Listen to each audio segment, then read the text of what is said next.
ነገሮችን ኢረሮችን ለማስተካከል መሞከር አለብን። ለኮንክሪት ስትሪንግዝ አሁን 28 ቀን መጠበቅ አለብን። በ3 ቀን በ4 ቀኑ እንትን ቢባል ምንድነው ችግሩ? 28 ቀን ለምን እንጠብቃለን? ሜጋ ፓስካል ነው የሚጠበቅበት። ሜጋ ፓስካል ስትሪንግዙ በለአንድ አሁን C25 ለምንለው እስከ 25 ሜጋ ፓስካል ስትሪንግዝ መምጣት አለበት ነው። ከዛ በላይ ከዛ በላይ ነው መምጣት ያለበት። ሶ ብዙ ጊዜ 28 ቀን የምንጠብቅበት ዋናው ሪዝን 25 ሜጋ ፓስካል የሚሆነው በC25 ሲሞላ 28ኛው ቀን ላይ ስለሆነ ነው። ሶ በአርዲ ባደረግሹ ቁጥር የስትሪንግዙን ሶ የዛን የኮንክሪቱን ስትሪንግዝ ሪች ስለማያደርግ ፌል የማድረግ ቻንሱ ከባድ ነው። ግን ምንድነው ከአድሚክስቸሮችን እየተጠቀምሽ ቴስት ተደርጎ በኪዩብ ቴስት ወይም ኮምፕሬሲቭ ስትሪንግዝ ምንለው ቴስት ተደርጎ አሁን እኛውን ህንጻ ስንሰራ እንደዛ እንጠብቅ። ምን ትጠቀማላችሁ? አክሰለሬተር እንጠቀማለን። ህንጻውን ማፍጠኛ ማለት ነው አክሰለሬተር። እሱ ምንም ኳሊቲ ላይ እንትን የሚያደርገው ነገር የለም፣ የሚያመጣው ችግር የለም። ኳሊቲ ላይ የሚያመጣው ምንድነው የክሎሪን አማውንቱ ውስጡ ከበዛ አንድ አክሰለሬተር ኬሚካሉ ዳታ ሺት ብዙ ጊዜ አንብቡ የሚባለው ለዛ ነው። ሶ ዳታ ሺት ሲነበብ የክሎሪን አማውንት ውስጡ የሚበዛ ከሆነ ብረቱን ሊበላብን ይችላል፣ ወደ ረስትነት ሊቀይረው ይችላል። ኬሚካሉ ብረቱን ይበላዋል። ሶ እነዚህ አይነት ኬሚካሎች ከሆኑ አይመከርም። ግን የክሎሪን አማውንቱ ጥሩ ከሆነ አክሰለሬተር ብትጠቀሚ የሲሚንቶም ላይም ደግሞ ዲፔንድ ይሆናል። ኦፒሲ እና ፒፒሲ የሚባል አለ አይደለም? ሶ ፒፒሲ ስትጠቀሚ ስትሬንግዙን ብዙ ጊዜ አሁን ኳሊቲ የሚባል አክሰለሬተር ተጠቅመሽ በ12 ቀን 25 ሜጋ ፓስካል ልታገኝ ይችላልሽ ነው። ግን ያው ቴስት መደረግ አለበት። እነዚህን ፋክተሮች አፌክት የሚያደርጉት የምትጠቀሚው አሸዋ፣ ጠጠርሽ፣ እነዚህ ነገሮች አፌክት ያደርጉታል። ኦፒሲ ሲሆን ደግሞ ሊመጣ ይችላል እስከ 8 ቀን ምናምን ሊመጣ ይችላል የምትጠቀሚው የሴሜንት እና ሁሌ እኛ ስለ ኬሚካል አዌርነስ ስንሰጥ በተቻላቸው አቅም ኮምፕሬሲቭ ስትሪንግዝ ቴስት ሳታስደርጉ ስላቡን አታፍርሱ እንላለን። ኦኬ ሪንፎርስመንት ላይ ወይ ደግሞ ሪባር እንትን ለስንገባ አሁን ባለ16 ወይ ደግሞ ባለ16 ወይ ደግሞ ባለ12 ተጠቀም ተብለ ባለ8 ብትጠቀም ምንድነው ችግሩ? ሶ የብረት ዋናው ጠቀሜታው ምንድነው? ቴንሽን ነው፣ ክብደትን ወይም ደግሞ መለጠጥን ነው የሚከላከልልን ነው። ኮንክሪት ጠቀሜታው ምንድነው? ኮምፕሬሽን ነው። ከላይ የሚመጣውን ክብደት ኔጌቲቭ ሞመንቱን ኮምፕሬሽኑን ይከላከልልናል ነው። ብረት ደግሞ ቴንሽንን ነው የሚከላከልልን። ሶ የምትጠቀመው የብረት መጠን ክብደትን የመሸከም ወይም ደግሞ እነዚህ ዴድ ሎድ እና ላይቭ ሎድ የምንላቸው የሰው የሚንቀሳቀሰውንና እንደነዚህ ፊክቸሮች የሚቀመጡትን ክብደት የመሸከም አቅሙ መሸከም ካልቻለ ያው ስሩሊ ምንም ጥርጥር የለውም ፌል የማድረግ ቻንሱ ከፍተኛ ነው የሚሆነው። የሆነ ጊዜ ስለ ስትራክቸር አነሳንና ቤቶች በአብዛኛው ጊዜ ቤታቸውን ኢንቴሪየር ሲሰሩ የሆነ እዚህ ጋር ኮለን ረበሸኝ ምናምን ብሎ አንዳንዴ ደግሞ ግድግዳውንም ዝም ብሎ ያፈርሳሉና ስለ እሱ ስለ ሎድ ምን ሊሸከም ይችላል ግድግዳ ማታፈርሱ ብለን ዲስከስ እያደረግን ነበርና አሁን እኔ ዝም ብዬ እንደ ፕሮፌሽናል ሳልሆን እንደ ቤተሰሪ ቤት እንዳለው ሰው ሆኜ ልጠይቅ፣ ምን ችግር አለው? በጣም ብዙ ኮለን ቤቴ ውስጥ አለ። አንዷን ኮለን ባነሳት ምንድነው ችግሩ? ነፍ ነገር ቤቱን ይሸከማል። ምን ችግር አለ? አንድ ወዳጅ ደውሎ ምን አለኝ መሰለ መቼለት በ7 ሜትር ነው በ7 ሜትር ከ50 ስፓን ላይ ለኢንጂነሩ ሲጠይቁት እንደዚህ ተመሳሳይ ጥያቄ ነው ጠየቁትና ኢንጂነሩ እሺ ምንም ችግር የለውም ብሎ አጨደው ነው እና መሀል ላይ ያለውን ኮለን አንስቶላቸዋል ማለት ነው። እና ቤቱ ያለው በ7 ሜትር ከ50 ስፓን ላይ ዲፍረንስ ነው። በተለይ እዚህ አዲስ አበባ ላይ ትንሽ ከባድ ነው። ትንሽ ወጣ ስትሉ ምንም ችግር የለውም ባሬ እነሳላቸዋል ምናምን ብሎ እና ቤቱ ስላቡ ላይ ስትወጣ እንትን ይላል በደንብ ዥዋዥዌ የሚጫው ይችላል እንትን ማለት ነው። አካለ ጎደሎ አደረገው ማለት ነው። በቃ እንዲህ ቫይብሬት ያደርጋል። ሲሪየስሊ በጣም ቫይብሬት ነው የሚያደርገው ቤቱ ማለት ነው። እና ደውሎ ጓደኛዬ ምን ይሻላል፣ እሱ ኢንቴሪየር ዲዛይነር ነው፣ እና ደውሎ ምን ይሻላል እንዴ በቃ እየዘለለ ነው እና ጂፕሰም ቦርዱን የሚይዝልኛል መሰለኝ እና ሰው እንደዛ አይነት ሪኩዌስቶች ይጠይቃል፣ ግን አግባብ አይደለም። ለዛ ነው ሁሌ ምን ጊዜም ዲዛይን ስታሰሩ በተቻላችሁ አቅም እዛ ወረቀቱ ላይ ጨርሳችሁ ነው የምንለው። መሀል ላይ ያለው ኮለን እንዳይረብሻቸው ምን አይነት ነገር ዲዛይኑ ሲያሰሩ ተጠቅመዋል። መሀል ላይ የሚረብሽ ከሆነ በብሎኬሽ መሸወድ ይቻላል። ኮለን እንደዛ ተደርጎ መሸወድ ይችላል እና መሀል ላይ እንዳይመጣ እንደነዚህ አይነት ነገሮች ወረቀት ላይ ነው ማለቅ ያለባቸው። ከመጣ በኋላ ግን እንደዚህ ይሄ ስኪፕ አድርጎ ኮለን መስራት በጣም ስቱ ሪስኪ በጣም እንደውም አሁን እኮ ኢንቴሪየር ዲዛይኑ ላይ መጀመሪያም ኢንቴሪየር ዲዛይነሮች ቢሳተፉ ጥሩ ነው። ምክንያቱም ዲስተርብ የሚያደርጉ ቪዥዋሊ ዲስተርብ የሚያደርጉ ቢሞችንም ሀይድ የምታደርግባቸው አሁን እየተሰሩ ስለሆነ ማለት ነው። ኮሎንን ደግሞ ዲስትራክት የሚያደርግ ቦታ እንዲቀመጥ ስፓንዲንግ ዙንም ስታበዛ ስፓን ሊንግዙንም አብዝተው ቢሆን በሬንፎርስመንት አካከሰ ኪፕ የምታደርግበት ኢንተረስትን ወዮች ስላሉ ቀድሞ ዲዛይን ላይ ከኢንቴሪየር ዲዛይነሩ ጋር ተነጋግሮ ቢያሰሩት ሰጀስት ይደረጋል። እንደዚህ ገጥሞ ያውቃል? ላይክ የኛውን ፈርም አሁን ወደ ዲዛይን የገባንበት ዋናው ሪዝን ይሄ ነው። ዲዛይኑን አሁን ሌላ ቦታ ክላይንት አሰርቶ ሲመጣ ኮምፕሊትሊ የተለያየ ነው። እኛ ስንሰራለት አንደኛ እኛ ቴክኒካል ነገሮችን እናያለን። ቴክኒካል ኢኔሴንስ አሁን እንዳልከው ኮለን መደበቅ አለበት። ሲያልቅ ፊኒሽንጉ ላይ ምን አይነት ይመስላል እኛ ገና ያው ስራውን ሳያልቅ አይደለም እናቀው ገና በመሰራት ላይ ያለ ስለምናቀው እነሱ አያውቁትም። ሶ እዛ ጋር ኮለኑን የሚያውቁት መቼ ነው? ተገንብቶ ቁጭ ሲል ነው። የዛን ሰዓት ነው ፊገር አውት የሚያደርጉት። ይሄ ኮለን እዚህ ጋር አልነበረም ሆነ የነበረበት ይለዋል። ግን አንተ ኦልሬዲ ስለምታውቀው ቴክኒካል ነገሩን ዲዛይኑን እዛ ጋር አብረህ የምትሰራ ከሆነ ዲዛይኑ ስሰራላቸው ዲዛይን የሰራውት ይመቶ ለአንተ ሲያሳይ ሶ ይሄ ነገር ልክ አይደለም ኮለኑን እዚህ ጋር አንሳው ስለሚሉ ይሄ ነገር ይስተካከል ምናምን ብለህ ኮሜንት መስጠት ትችላለህ። ሶ ኢንቴሪየር የሚሰራው ሰውዬ በተቻለ አቅም ዲዛይን አብሮ አያይዞ ቢሰራ በኋላ ላይ እሱን ፊኒሽንጉን ተቀብሎ የሚሰራ ከሆነ በጣም አድቫንቴጅ አለው ለቤቱ። ሶ በተቻላቸው አቅም ኢንቴሪየርም አርኪቴክቸራሉ መስራት የሚችል ቲም ቢያገኙ ጥሩ ነው ለክላይንት።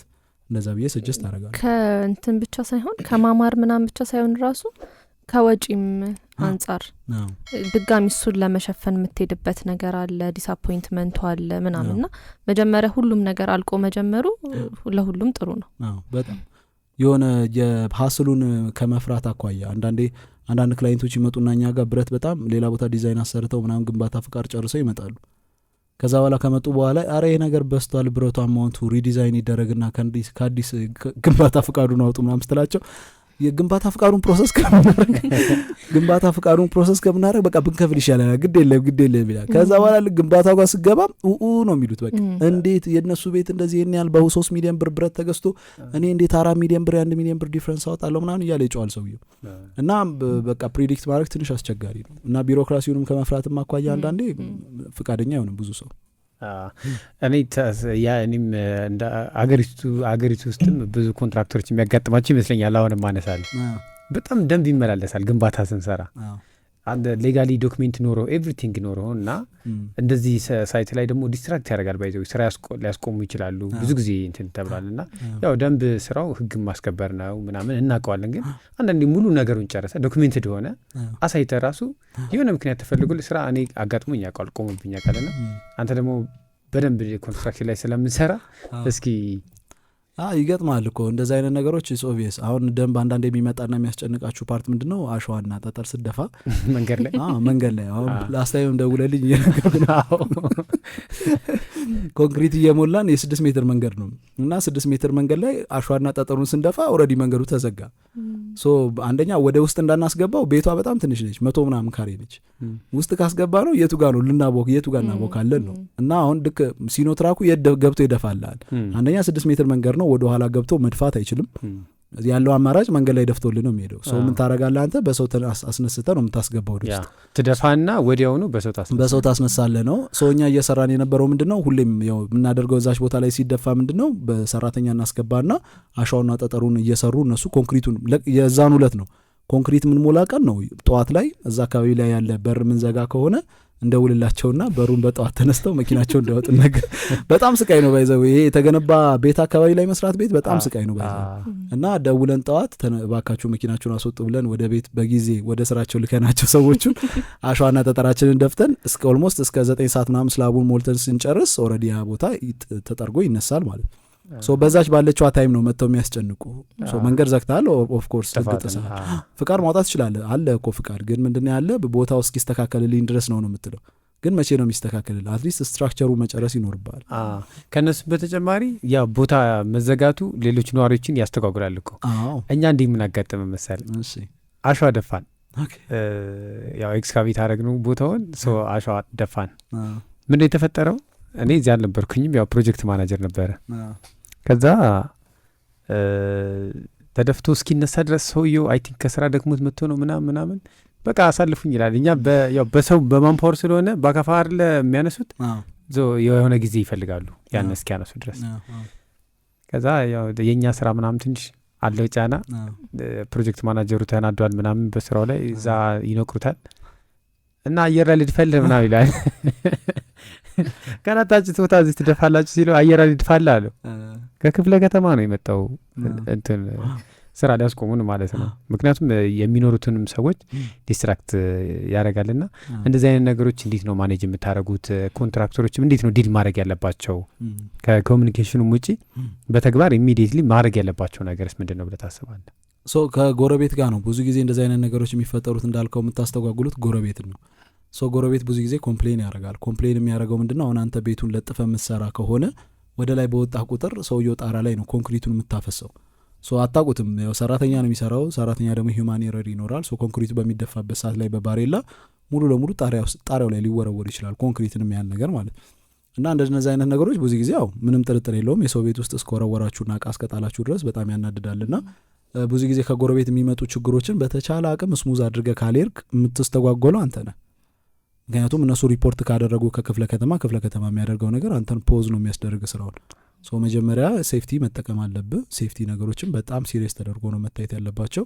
ወደ ጎረቤት የሚወድቁ የሚንጠባጠቡ ነገሮች ምናምን እንኳን ሴፍቲ ከጎረቤት አይደለም እኛ ራሱ እንደዚህ ከታች ከላይ አናጺ እየሰራ ሴፍቲ ጭንቅላት ላይ ካላደረግ መዶሻው ምናምን ከእጁ ላይ አምልጦ አናትን ሊያፈርሰው ይችላልና በተለይ ሀይት በጨመርክ ቁጥር ወደ ህንጻን ቁመቱን በጨመራችሁት ቁጥር ፍሮሉን ከላይ የሚወርድበት ግራቪቲው ቀላል አይደለም እና ሰው ልጅ ላይ የሚያመጣውም ዳሜጅ ከባድ ስለሆነ ሴፍቲ ላይ በደንብ መጠንቀቅ አለብን እና ከእነሱ የሚመጣውን ኮምፕሌን መጠንቀቅ ያስፈልጋል።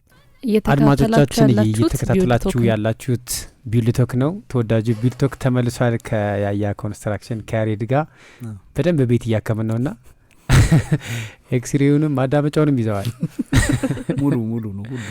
እስኪ አሁን ቤንድ ያደረገ ኮለን ወይ ቢም ቢያጋጥም ምን አይነት መፍትሄ ያስፈልገዋል ብለህ ታስባለህ? ምን አይነት መፍትሄ ይውሰዱ አድማጮቻችን፣ ቤተሰሪዎች፣ ህንጻ ሰሪዎች?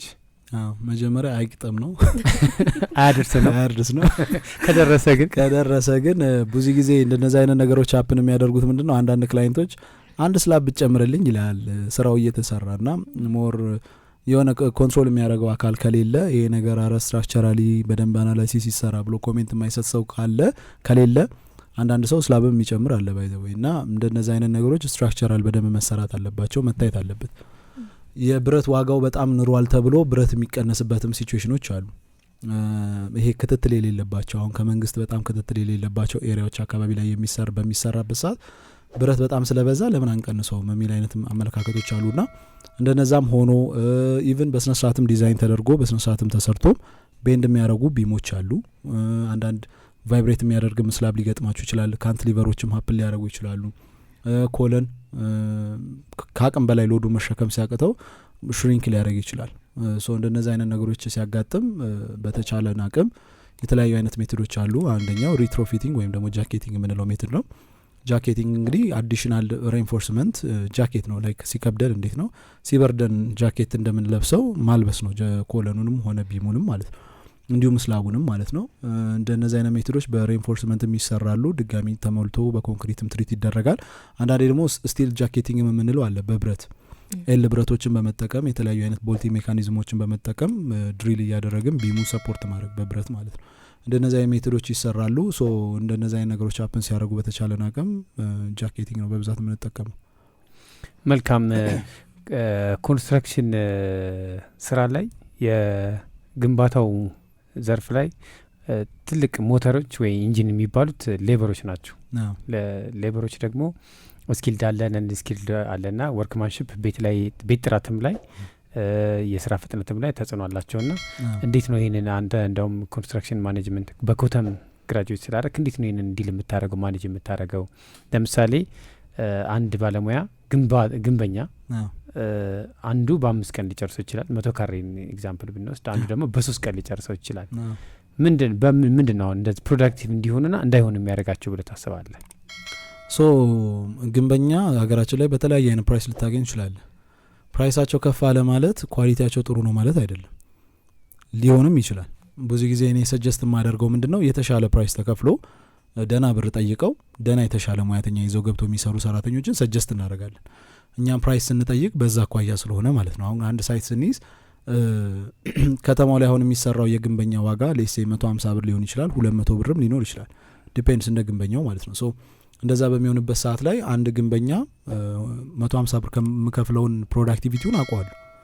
በሰዓት በቀን ውስጥ ምን ያህል ሰርቶልኝ ይወጣል፣ ምን አይነት ስራ ሰርቶልኝ ይወጣል ነው። ፍጥነቱን ብቻም ሳይሆን ግንበኛው በስነሳ ሰርቶት ይወጣል ወይ ስራውን ዌቮች ሊኖሩ ይችላሉ ጥመት የቱን ቢመሳት ሊኖር ይችላል ያለ ምን ችግር አለ ያለ ምን ችግር ካለ ደግሞ ቀጣይ ደግሞ ልስን ላይ እንደሚያሰቃየኝ አውቃለሁ ክላይንት በልስን ላይ ደግሞ በጣም ብዙ ሲሚንቶ እንደሚበላው አውቃለሁ ልስን ላይ ካልተስተካከለ ደግሞ ቻክ ላይ ደግሞ እየተጣመመ በደንብ ቪዚብል ይሆናል ቻክ ላይ ደግሞ የተጣመመው ደግሞ ቀለም በሚቀባበት ሰዓት ላይ ቤቱ በደንብ ቪዚብል ሆኖ ይታያል ምክንያቱም ልሱኑ ኦቨር ከተሞላ ያንን ቦታ የተጣመመውን ነገር ለማስተካከል ኦቨር ምትሞላ ከሆነ ወይ ምትሞይ ከሆነ ክራክ የማድረግ ፖሲቢሊቲዎች አሉት ያንን ክራክ ለሜንቴን ለማድረግ ደግሞ ይሄ ሁሉ ችግር የተፈጠረው በማን ነው በግንበኛው ነው እና ግንበኛው በስነ ስርዓት አድርጎ የሚሰራው ጽድት ያለ ስራ የሚሰራ ከሆነ እነዚህን ችግሮች እንድንከላከል ያደርጋልና ሶ ደና ብር ከፍላችሁ የምታሰሩት ሙያተኛም በደንብ አይቶ ሁሉም ያው እንዳልኩ ነው ደና ብር ጠየቀ ማለት ይሰራዋል ማለት አይደለም ግን ስኪል ሊሆኑ ሌበሮች አሁን ከተማችን ላይ የምታገኛቸው ደና ብር ከፍለ ጽድት ያለ ስራ ሰርተ ያስረክበዋልና እኛም ስራም ስንይዝ ጽድት ያለ ስራ የሚፈልጉ ክላይንቶች እኛም ስንሰራ ማንደራደረው ነገር ስለሆነ ኳሊቲ ላይ ስኪል ሊሆኑ ሌበሮችን ስናስገባ ደና ፕራይስ ተከፍሎ ስለሆነ ለመክፈል ወደ ኋላ ባይሉ ጥሩ ነው በአዲስ አበባ ላይ በተደረገ ጥናት 38.3% ኮንስትራክሽን ወርከሮች ጉዳት ላይ ለጉዳት ይዳረጋሉ ወይ በሞት እናጣቸዋለን ወይ አካል ጉዳት ይደርስባቸዋል እነዚህ ኮንስትራክሽን ወርከሮች በፒፒኢን እና ደግሞ ሴፍቲ ትሬኒንግ በአግባቡ ስለማይሰጣቸው እና አፕላይ ስለማናደርግ የሚደርስ ነው ይህ በአንድ አመት ውስጥ ነው አዲስ አበባ ውስጥ እየተፈጠረ ያለው ሶ ሴፍቲ መጠቀም ለኮንትራክተሮች ወጪ ነው ወይንስ ኢንቨስትመንት ነው እና እንዴት ነው ሴፍቲ የምትጠቀሙት እናንተ ትጠቀማላችሁ ይሄን በጣም እንጠቀማለን ሴፍቲ አሁን ገቨርንመንትን በደንብ ፑሽ እያደረገ ነው which is a good thing by the way መንግስትም በጣም ትሬኒንግ ይሰጣል እኛንም እየደወለ እኛ ጋር ራሱ እየደወለ ኑና ትሬኒንግ ወሰዱ ተወካይ ላኩ እያንዳንዷን ነገር ከነገና ደግሞ ያ ብቻ አይደለም ከክፍለ ከተማም እየመጡ ቼክ ያደርጋሉ ሴፍቲ ብቻ ማለት ግንባታው ምናምን አይደለም ሴፍቲ ብቻ በስነ ስርዓት እየተሰራ ነው ወይ ሰራተኛው ሴፍቲ ለብሷል የሚለውን ነገር ከጫማ ጀምሮ ከሴፍቲ ሄልሜት ብቻ ኤኒ ሴፍቲ ጊሮችን ቼክ ያደርጋሉ ሶ ያ መሆኑ ምንድነው አንደኛ ሰራተኛው ላይ የሚደርሰው የአካላዊ ጉዳት በጣም ቀላል የሚባል አይደለም ባይዘው ኮንስትራክሽን ላይ የሚደርሰው አደጋ እኔ እንጃ መኪና አደጋ ላይ የሚደርስ አይመስለኝም በጣም ነው የሚዘገን ነው ምክንያቱም ከረጅም ስቶሪ ላይ አንድ ሰው ወደቀ ማለት አታገኙም በቃ ድቅቅ ነው የሚለው እና ኢቭን ሲወርቅ ብረት ላይ ያገኘው ይችላል የሊፍት ብረት ላይ ነው አሁን ሰው ሲወርቅ አይቻለሁ እና ትራማ ነው ሆኖ በሚቀረው የሚዘገን ነው አደጋውና እኛ ሀገር ላይ በጣም ደፋር ነው ህዝቡ ሴፍቲ ላይ ብዙም ያን ያህል እንትን አዌር አይደለም ግን አሁን ጥሩ እንትን አለን አዌር ጉዳቱም እኮ ብዙ ነው አሁን 38.3% ኮንስትራክሽን ወርከር ማለት በጣም ብዙ ነው እኮ በጣም የሆነ ከመቶ ሰው 38 ወይ 39 ሰው አካባቢ በጉዳትና በሞት እናጣለን ማለት በጣም ብዙ ነው ሚሊዮኖችን አስባችሁ ደግሞ ምንድነው እንትኑ ሲበዛ ፐርሰንቱ ሲበዛ ኖርማላይዝድ እየተደረገ ይመጣል ቶሎ ወደ አክሽን ነገር ሳይሆን በቃ እንደተለመደ አይነት ነገር አለ አይደለ እና ፐርሰንቱ መብዛቱ ቶሎ ደንገጥ ብለን ወደ ሴፍቲው መሄድ ነው ወደ ኖርማላይዝድ ወደ መሆኑ እንዳይመጣ ማለት ነው እና ያለን ቆርቆሮና ገመድ አርገው ኮንቴክስትራ ሲሰሩ የሆነ ነገር ሲያረጉ ምናምንና በጣም ያስደነግጣል በቃ እንደዛ ራሱ ራስህን ኤክስፖዝድ ማድረግ ላደጋ አዎ ባለሙያዎችም ለራሳቸውን ሴፍ ለማድረግ ግዴታ ከኮንትራክተሩ ሴፍቲ ሜጀርመንቶችን መውሰድ አለበት ስልጠናም ከሆነ ስልጠና መውሰድ አለበት እና ደግሞ የሚያስፈልጉ የሚለበሱ እንደ ልብሶች ጫማዎች ሄልሜት ሊሆን ይችላል እሱስን በማድረግ አብሮም ከኮንትራክተሩ ጋር መስራት አለባቸው ብለን እናስባለን ያሬድ ለነበረን ቆይታ በጣም እያመሰገንን በመጨረሻ የምታስተላልፈው መልእክት ካለ በተለይ ቤተሰሪዎች ከስትራክቸር ጀምሮ ሲሰሩ እንደዚህ አይነት ጥንቃቄ ቢያደርጉ እንዲህ አይነት ነገር ከወጪ ይቆጥብላቸዋል ምናምን የምትለው መልእክት ካለ እሱን ሰምተን ከአንተ ጋር ያለን ቆይታ እንጨርስ በጣም አሪፍ ሰው ቤተሰሪ ብዙ ጊዜ የሚሰራቸው ስህተቶች ብዬ የማስበው ከዚህ በፊት ዩቲዩብ ቪዲዮ ላይ ሰርቼ ነበርና ብዙ ጊዜ ቤተሰሪ የሚሰራቸው ስህተቶች አንድ ቤት የመጀመሪያውን ቤት እንደ ተሳስቶ እንደሚያስተካክለው ነገር ነው አርጉ ሁሌ የመጀመሪያ ቤቱ መሳሳች ሆነች እና ያ መሆን የለበትም አስቀድሞ በጣም ብዙ በቪዲዮ የተሰሩ አሉ በጣም ብዙ ፕሪኮሽን መውሰድ ያለባቸው ነገሮች አሉና ብዙ ጊዜ ቤተሰሪ መጠንቀቅ ያለባቸው ብዙ ነገሮች ቢሆኑም ታይምም ስለሌለን እኔ ሰጀስት ማደርገው ቤት በሚያሰሩበት ሰዓት ላይ ባለሙያ በጣም ስትሪክትሊ በጣም ሀሪፍ የሆነ ሙያተኛ ሰፖርት እንዲያረጋቸው መፈለግ ይኖርባቸዋል ያ ሙያተኛ ግን የሚገዛው ታይሙ ቀላል ብር ላይሆን ይችላል ሶ ያንን ነገር ደና ብር ከፍሎ በደንብ ምክንያቱም የምታወጣው ወጪ ቀላል አይደለም ግንባታ ውስጥ ገብተ የምታወጣው ወጪ ቀላል አይደለም ዲዛይን ላይ አሁን አንዳንድ ሰው ዲዛይን ላይ 100 ሺህ 200 ሺህ ብር ስትለው እንዴ እንትና እኮ በ80 ሺህ ብር በ70 ሺህ ብር ይሰራል ብልኛል ይላል 70 ሺህ ብር የሚሰራልህ ሰውዬ ኮፒ ፔስት ነው የሚያደርግልህ የጎረቤትን ግን ምንድነው ያንን ዲዛይን አንተ በምፈልገው ነው ወይ ያንተ ላይፍ ስታይል ነው ወይ? አንተ ላይፍ ስታይል ማለት ስፖርተኛ ልትሆን ይችላል፣ ጂም ያስፈልጋል፣ መሮጫ ቦታዎች ሊኖሩ ይችላሉ። በጣም ዲቴል ከገባ ብዙ ነው እና መሬት ላይ የወረደ ነገር በጣም መሰራት አለበት እና በተለይ ዲዛይን ላይ የምትከፍሉት ገንዘብ አያሳሳችሁ። የምታጡት እዚህ ጋር 100,000 ብር ነው፣ የምትከፍሉት እዛ በሚሊዮኖች ነውና ዲዛይን ላይ በጣም ስትሪክት ሆኑ። ግንባታም ስታስጀምሩ የምትቀጥሩት ኮንትራክተር እንደኛ አይነት ኮንትራክተር መሆን አለበት። በጣም ይገባል። ጥሩ ጊዜ ያሳልፈናል።